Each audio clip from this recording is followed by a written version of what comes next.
If you can solve this, I'll give you my position. But I doubt a high school dropout like you can manage it. What's the matter? Go ahead and try. At the company's social event, the department head, Brian, challenged me with a difficult math problem. He clearly believed there was no way I could solve it, so he was smirking. Michael, a Kyoto University graduate, was also laughing and mocking me. I hesitated for a moment, then started working through the equations in my head. I solved it. The Maclaurin series expansion for log 1 plus x, the answer is -1. What? Did you solve that in your head? Who is this guy? I thought he was a high school dropout. Brian and Michael were making a fuss. They were probably wondering how someone like me could solve a difficult math problem. My name is David Smith, a 26-year-old man. I recently secured a job. But I'm just working as a temp. As an unskilled worker, I couldn't land a full-time position. I've been assigned to a large IT company. It seems to be a very busy place, where they can't manage without temp workers. Everyone was intensely focused on their monitors, and the desks were littered with energy drinks, showing just how busy it was. I was worried about being assigned to such a demanding company. The atmosphere was heavy and somber, and no one was chatting idly. I understood that the workplace isn't a place for socializing, so there was no time for idle chatter, but it didn't seem friendly or open either. But as a temp worker, I had no say in the company culture. All I could do was perform the tasks assigned to me. When I went to greet Brian on my first day, he looked at me and laughed. Are you David, the temp starting today? Do your best, we're very busy here. Although, I doubt someone like you can handle it. Yeah. Aren't you a high school dropout? Why would they send a dropout here? Everyone here is a graduate of elite universities. They're all from national colleges or reputable private ones. The temp agency must be out of their minds. I'll do my best, thank you. Sure. Try your best. Not that I expect much. I thought he seemed mean. Actually, he was mean. I came here determined to do my best, so why did he have to talk to me like that? Starting off with such negativity was really disheartening. I was shown to my seat, which the previous occupant had left in a terrible state. The desk was a mess, with dirt and stains everywhere. I was so frustrated by how filthy the desk was that I wanted to ask the previous user what they did to make it this dirty. There were coffee stains, eraser shavings, and blue and black ink smudges, possibly from leaking pens. There were also what looked like snack crumbs, making it extremely unsanitary, so I borrowed some alcohol spray and scrubbed the desk clean. Even though I couldn't remove all the stains, it looked a bit better. Next to me sat a man named Michael. He had oily side-parted hair and wore a slim suit. He had good looks, like someone you might see in a movie. Michael explained the tasks I needed to do, and I got started. Well, someone like you probably can't handle this, though. What he said made me feel bad. It's true that I'm at the bottom. I've drifted from job to job without a solid work history. As a temp worker drifting from job to job at my age, I must seem like the lowest of the low to the full-time employees at large companies. But I thought it was unnecessary to say that at first meeting. Annoyed, but grateful for the instructions, I quietly got to work. The tasks were straightforward and monotonous, so I started feeling drowsy. Staring at the monitor for so long made my mind feel foggy and my eyes tired. I managed to complete my assigned tasks on the first day and went home. The next day, I was pleasantly surprised to learn they were holding a welcome party for me. I felt a bit happy, thinking maybe even someone like me was being welcomed. There were other temp workers too, and it seemed like the party was for all of us, but the others were mostly part-time housewives. I was the only man and felt a bit embarrassed, but I appreciated being welcomed. Excited about which restaurant we would go to, I worked hard that day. The welcome party was held at a nice izakaya. The housewives mentioned they rarely had the chance to drink outside due to family responsibilities, so they were happy to enjoy the event. They probably left all the household duties to their husbands for the evening. As a single person, I didn't mind staying out late, but I realized how tough it must be for housewives with families. The food at the party was lavish. Even though it was an izakaya, it was a fancy one, serving sashimi with whole fish and fatty tuna. When I tried to eat some fatty tuna, Michael quickly snatched it away and smiled mockingly. Then, "This is too good for a high school dropout," he said, eating it with relish. I thought, what a jerk, and felt angry. When I tried to eat some silver-skinned fish, Brian took it all with his chopsticks and ate it gleefully. The silver-skinned fish here is amazing. The texture is perfect. Ah, beer and sashimi after work are the best. Oh, sorry, did you want some? My bad. Oh, no, it's fine. A high school dropout like you shouldn't be eating this anyway. Here, have some garnish, like this radish. It's delicious. No, thanks. How about this chrysanthemum, then? No, thanks. Brian kept offering me the garnish and the chrysanthemum from the sashimi. I didn't want to eat that, and it made me angry to think he was doing it on purpose to be mean. Why did I have to be treated this way at a welcome party? They were kind to the other temp workers but cold to me. They must think a male temp worker is the lowest of the low. Maybe that's how society sees it. There's a tendency to believe men should work full-time and be strong breadwinners. Even though I think everyone should have their own way of working, that old-fashioned view still lingers. Brian was drinking heavily and was very drunk. He probably had around 5 bottles of beer, and I was worried just watching him. Michael was also drinking a lot and was already quite drunk. I thought it was ridiculous that they were getting drunk at a party meant for the temp workers. The two of them started bragging about their past achievements, acting all superior. Apparently, Brian graduated from the University of Tokyo and Michael from Kyoto University. They were comparing their entrance exam scores. Brian boasted about scoring 85% on the math section of the common test, while Michael said he got 95% in math and English on the center test. Listening to their intellectual boasting was boring, and the other temp workers looked very uncomfortable. Brian was about 55 years old, and Michael was 36. It was sad to see them bragging about past glories at their ages. But they probably didn't realize how pathetic they seemed and kept bragging. I originally studied science but switched to humanities, so I'm good at math. That's why I scored 85% on the math section of the common test, even though I'm a humanities student. And I got a perfect score in English too. That's impressive, Brian. You're the best. Oh, come on, Michael, flattery won't get you anywhere. No, seriously, it's amazing. Being good at math even after switching to humanities. And you graduated from the University of Tokyo. And you graduated from Kyoto University, the pride of the West. There's no way we can beat the University of Tokyo. That's not true. Kyoto University is the best in Kansai. And it's known for its liberal atmosphere, producing all kinds of geniuses and unique characters. Well, there are certainly a lot of quirky people. We have costume graduations and even hot pot parties during classes. The University of Tokyo has more of the bookworm types, so it's a bit different, but both are great universities. And Sarah, you graduated from a good university too, right? Ha! Suddenly addressed, Sarah, a woman holding a Kalpas sour, placed it on the table. She looked puzzled. Sarah, didn't you graduate from the School of Engineering Science at Osaka University? Were there few girls? Yes, that's right. Engineering is usually full of men. Yes, there are many men. Sarah graduated from Osaka University with a degree in science. That means there are 3 graduates from former imperial universities here. As expected from a top-tier company, the employees' educational backgrounds are impressive. The University of Tokyo is Japan's top university. Kyoto University is the leading national university in Kansai. And Osaka University is a former imperial university known for its strong science programs. I'm sure if I look around, I'll find more graduates from other former imperial universities or prestigious private universities. Among the temp staff, there might be someone who is now primarily a housewife but actually graduated from Keio University or Waseda University.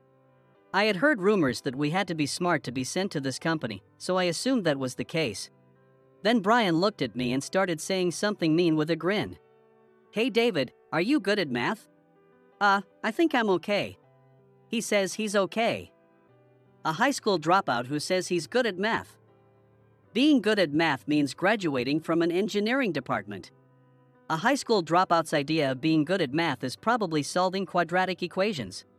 Yes, as a high school dropout, his level is probably just quadratic equations and linear functions. Michael laughed obnoxiously. I didn't understand what was so funny.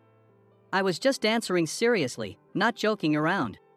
I was really good at math in school, so that's what I said. Then Brian took out paper and a pen from his bag and started writing something. It turned out to be a math problem.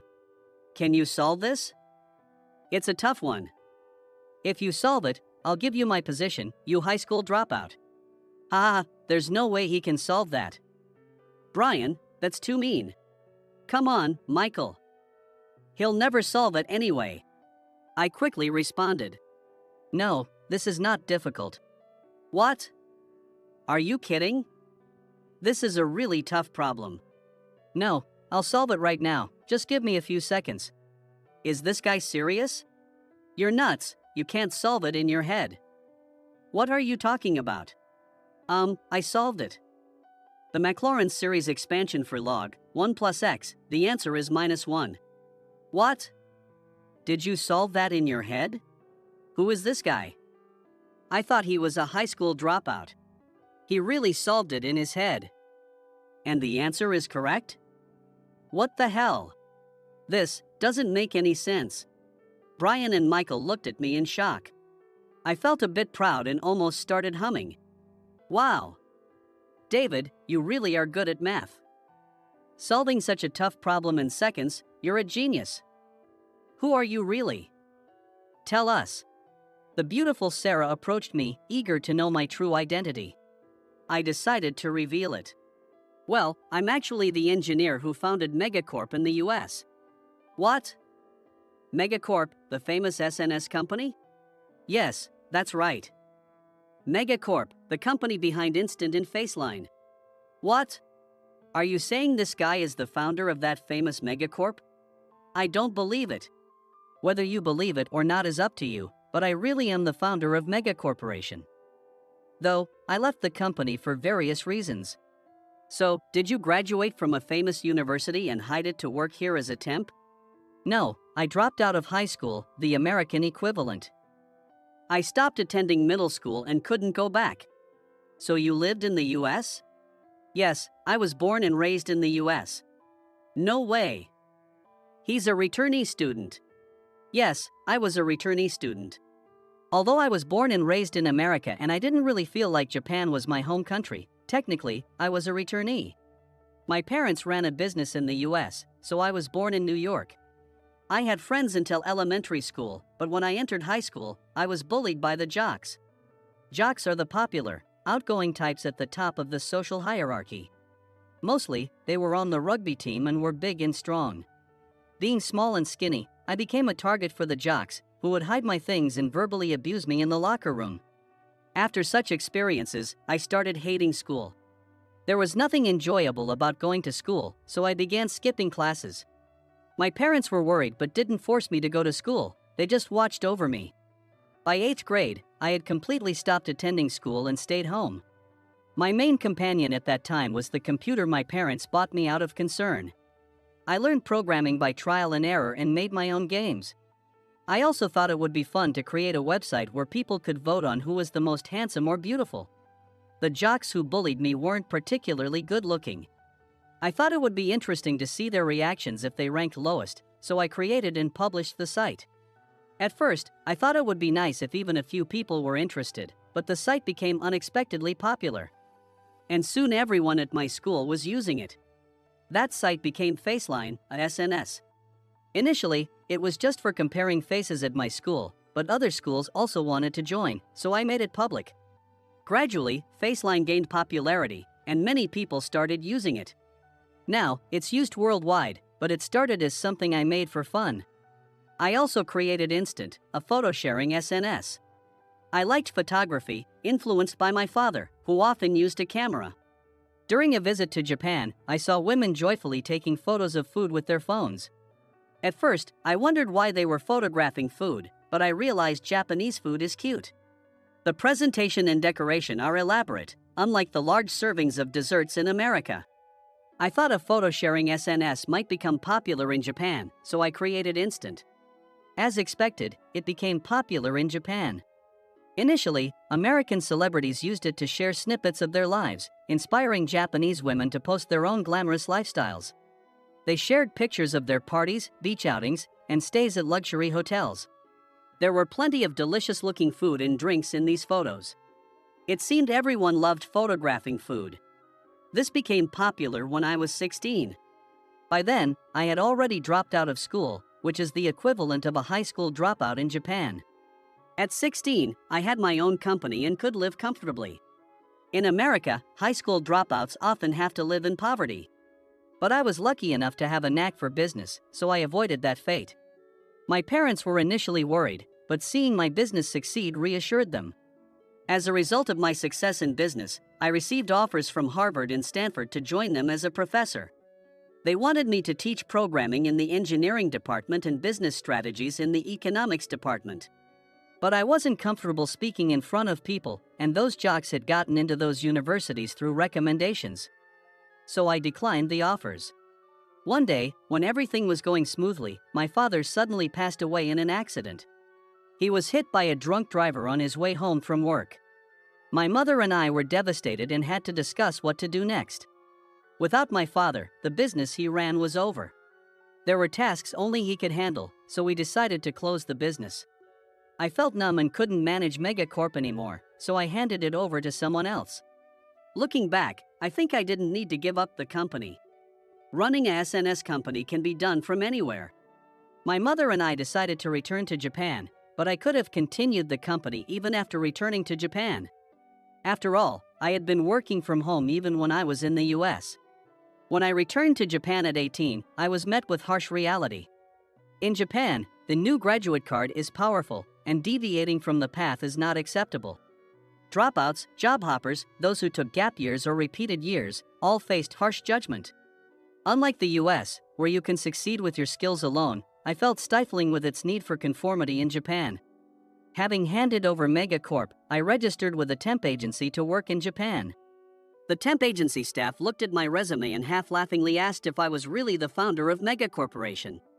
They probably didn't believe me. I kept saying, that company was mine. Haha, sure. I felt a bit offended by their dismissive laughter. Realizing that no one would believe a teenager could create such a thing, I decided to play the role of a high school dropout.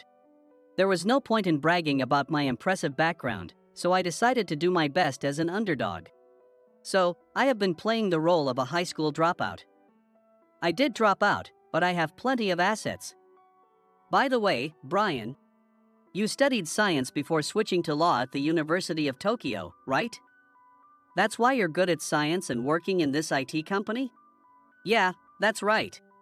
Then math should be easy for you. And Michael, you graduated from Kyoto University with a degree in science, so this should be simple for you too. Well. I borrowed Brian's paper and pen and quickly wrote a math problem. Brian and Michael were struggling with the problem, groaning. If it's greater than 3, there's no integer solution, so this won't work. No, it works if it's 2. Damn it, what's going on? How are we supposed to prove this? I thought, they can't even solve this simple problem, and watched them with a smirk. It might seem mean, but since Brian and Michael had been the ones to bully me first, I felt it was fair to enjoy their struggle. The other temp workers watched Brian and Michael rack their brains, smirking in amusement. They might have thought, these guys aren't so great after all. Then Sarah, the Osaka University graduate, muttered quietly. Wait, you can't solve this? Isn't that bad? Sarah. So, can you solve it, Sarah? Yes, let me see it. Assuming square root 3 is a rational number, then, and substituting these back into the original equation. Sarah solved the problem I had given her quickly and effortlessly. She seemed to be genuinely enjoying herself. I thought she must be a true science enthusiast. I had learned programming, engineering, statistics, science, mathematics, computer science, and business on my own, so I wasn't very confident. But I felt I was at least better than Brian and Michael. When Sarah finished solving the problem, she asked me how she did. Since her answer was correct, I told her, that's correct, and she looked very pleased. Yay! I'm so happy. That was fun, David. No, but still, it's amazing you could solve that so quickly, Sarah. You're incredible. Oh no, I'm not as good as you, David. I was a bit nervous, wondering if I was remembering how to prove it correctly. But you got the right answer, so be confident. Yes. Thank you. It felt like being a student again, and I had a lot of fun. No problems. I thank you. As Sarah and I chatted happily, Brian and Michael looked frustrated. Maybe they had been interested in Sarah. But Michael aside, Brian was already married. It was pretty creepy for a married man like him to have feelings for a woman in her 20s. The welcome party ended, but Brian and Michael had gloomy expressions. Maybe they were upset about not solving the problem, or perhaps they were saddened by Sarah's comment about their inability to solve it. Either way, they looked pitiful. I started to feel a bit sorry for Brian and Michael, but I knew showing pity wouldn't help, so I looked at them coldly. Later, Brian and Michael got reprimanded by the bosses for their harassment towards me. This company was strict about moral conduct, and such behavior was severely punished. Brian was demoted. Michael had subordinates, but he was eventually replaced by one of them and is now sidelined. I continued working as a temp for another year. Then, the company offered me a full-time position, and I accepted. By that time, Brian had been transferred to a remote location due to another issue, and Michael had quit because he couldn't stand being sidelined. This made the work environment much more comfortable for me. Sarah, meanwhile, was very capable, worked hard, and even got promoted. She also advocated for changes to improve the company atmosphere, like banning unpaid overtime and punishing harassment, making the workplace much brighter. Thanks to your efforts, Sarah, the company has really changed. Even though you're busy with work, you still do so much for everyone. Thank you. Not a problem. It's important for me to have a good environment. But isn't it tough? Doing all these things while working? Not at all. I really wanted to change things. You see, I was bullied too. What? I couldn't say it at the welcome party, but I was bullied until high school. People called me gloomy and weird, so I could hardly go to school. But I wanted to prove them wrong, so I focused on studying. And you got into a national university, Sarah. You're really smart. No, not really. You're the smart one, David, doing everything self-taught. It turned out Sarah had also been bullied. She wasn't always as cheerful as she is now and had been considered gloomy. In high school, she was bullied by the popular girls and had a hard time every day. But she didn't give in, attending school minimally and studying hard at home. Her family wasn't wealthy, so they couldn't afford to send her to supplemental classes or private universities. She had to get into a national university. She aimed for Osaka University, the closest national university she could commute to from home. Sarah and I grew closer, and we decided to visit her family during the next summer break. Her family's house was indeed old and run down, but her parents were kind and wonderful people. Growing up in such a warm household, it was clear why Sarah was so kind. Hearing her speak in her native Osaka dialect, which she usually didn't use, felt special.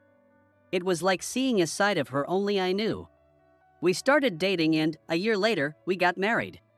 It might seem like a miracle that someone like me, without even a high school diploma, could end up with a university graduate like her.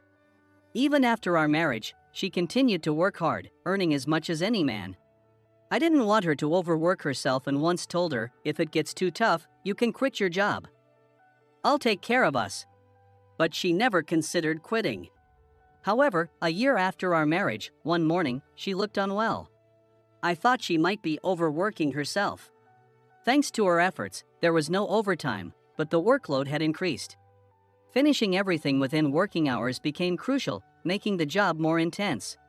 Hey, you don't look so good. Maybe you should see a doctor? No, I'm fine. A good breakfast will fix me right up. But I'm really worried about you. You worry too much about everything. Don't underestimate me. All right, if you say so. Even though she put on a brave face, after breakfast, Sarah ran to the bathroom. I got really worried and rushed to the bathroom, then took her to the hospital. The doctor said there was nothing wrong with her stomach and gave her an IV drip. I wondered what it could be, so I checked online and saw the word pregnancy, and I thought that might be the case. I decided to take the day off and take her to a gynecologist.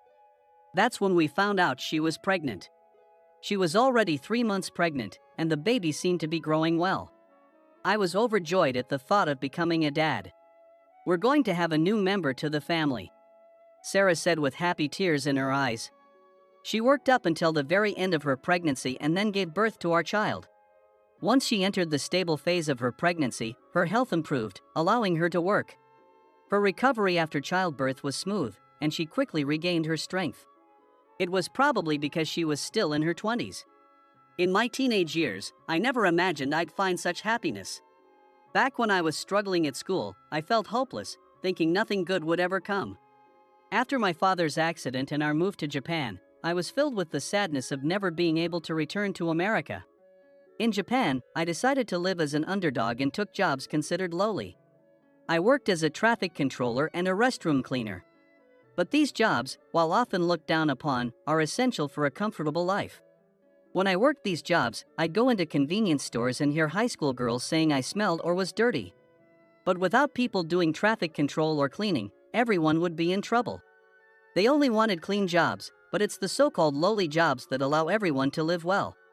Even when I was temping at various companies, I always felt excluded.